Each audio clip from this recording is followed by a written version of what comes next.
दोस्त, एक बार की बात है। एक मूर्ति कलाकार एक जंगल से गुजर रहा था। उसको मूर्ति बनाने का बहुत ही शौक था। वो वहां से जा रहा था, तभी उसे रास्ते में एक पत्थर, बहुत बढ़िया पत्थर दिखाई देता है और वो सोचता है काश मुझसे मूर्ति तो बहुत ही अच्छी बनेगी। और तभी उस पत्थर को उठाकर अपने पास लाता है और अपने झोले से सामान निकालकर मूर्ति बनाने का काम जैसे ही शुरू करता है। और जैसे ही उस पे अपना हथौड़ा चलाता है तो उस पत्थर से एक आवाज आती है कि मुझे मत मारो, मुझे दर्द हो रहा है। तो एक बार और उस पत्थर पे हथौड़ा चलाता है, फिर से आवाज आती है कि मुझे मत मारो, मुझे बहुत ही दर्द हो रहा है। तभी उसको गुस्सा आता है और वो बंदा उस पत्थर को वहीं पर छोड़कर चला जाता है। और तभी आगे जा रहा होता है तो उसे एक उसी रास्ते में एक और बढ़िया पत्थर दिखाई देता है। वो बंदा उसको भी उठाकर उस पे भी अपना मूर्ति बनाने का काम चालू कर देता है। और जैसे ही चालू कर देता है तो उस पत्थर को भी दर्द हो रहा था, बहुत ही दर्द हो रहा था, लेकिन उसने एक भी आवाज ना निकाली और अपने आंसुओं को बहाता रहा। और थोड़ी ही देर में उस बंदे ने बहुत बढ़िया एक गणेश जी की मूर्ति बनाकर कंप्लीट कर दी और उस मूर्ति को वहीं पर छोड़कर वो बंदा आगे चला गया। और तभी वह पहुंचा एक गांव में, जहां पर एक अभी अभी नया मंदिर बना था। वहां पर एक सिर्फ मूर्ति की ही कमी थी। तो बंदा जैसे वहां पर पहुंचता है तो उसे मालूम होता है, तो वो उनसे बोलता है कि मैंने जिस रास्ते से यहाँ से जंगल से आ रहा था, उस रास्ते में मैंने एक पत्थर मूर्ति बनाई थी, उस मूर्ति को ले और अपने मंदिर पे बैठा दो। तो गांव के बहुत सारे लोग जाते हैं और उस मूर्ति को उठाकर अपने मंदिर पर बैठा देते हैं। और तभी एक गांव का बुजुर्ग बोलता है कि अब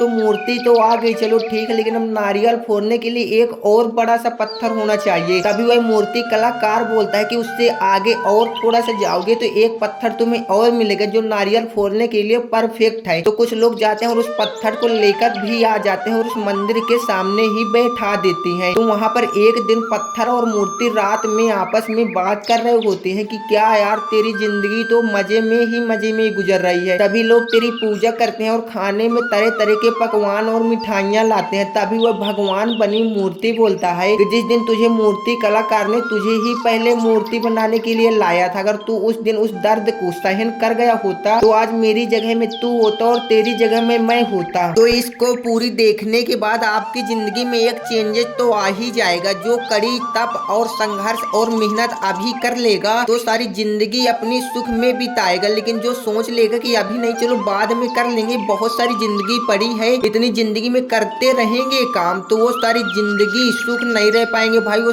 हमेशा अपने आंसुओं को हो पहुंचते रह जाएंगे। जो शुरू में अपने आंसुओं को थोड़ा दर्द में कठिनाइयों में अपनी जिंदगी गुजार लेंगे ना, जो 20 से 25 साल का होता है, उसमें अगर वो आंसुओं और दर्द सह जाएंगे ना तो सारी जिंदगी सुख में बिताएंगे भाई। तो अब तय आपको करना है कि सारी जिंदगी सुख आपको रहना है, जो सारी जिंदगी दर्द में किसे बिताना है ये आप तय खुद कर सकते हो। किसी शायर ने क्या खूब लिखा है कि पंख को खोल जवाना उड़ान देखता है, पंख को खोल जवाना उड़ान देखता है, जमी पे बैठ के क्या आसमान देखता है। मिला है हुस्न तो इस हुस्न की हिफाजत कर, मिला है हुस्न तो इस हुस्न की हिफाजत कर, तुझे तो सारा जहां देखता है, तुझे तो सारा जहां देखता है।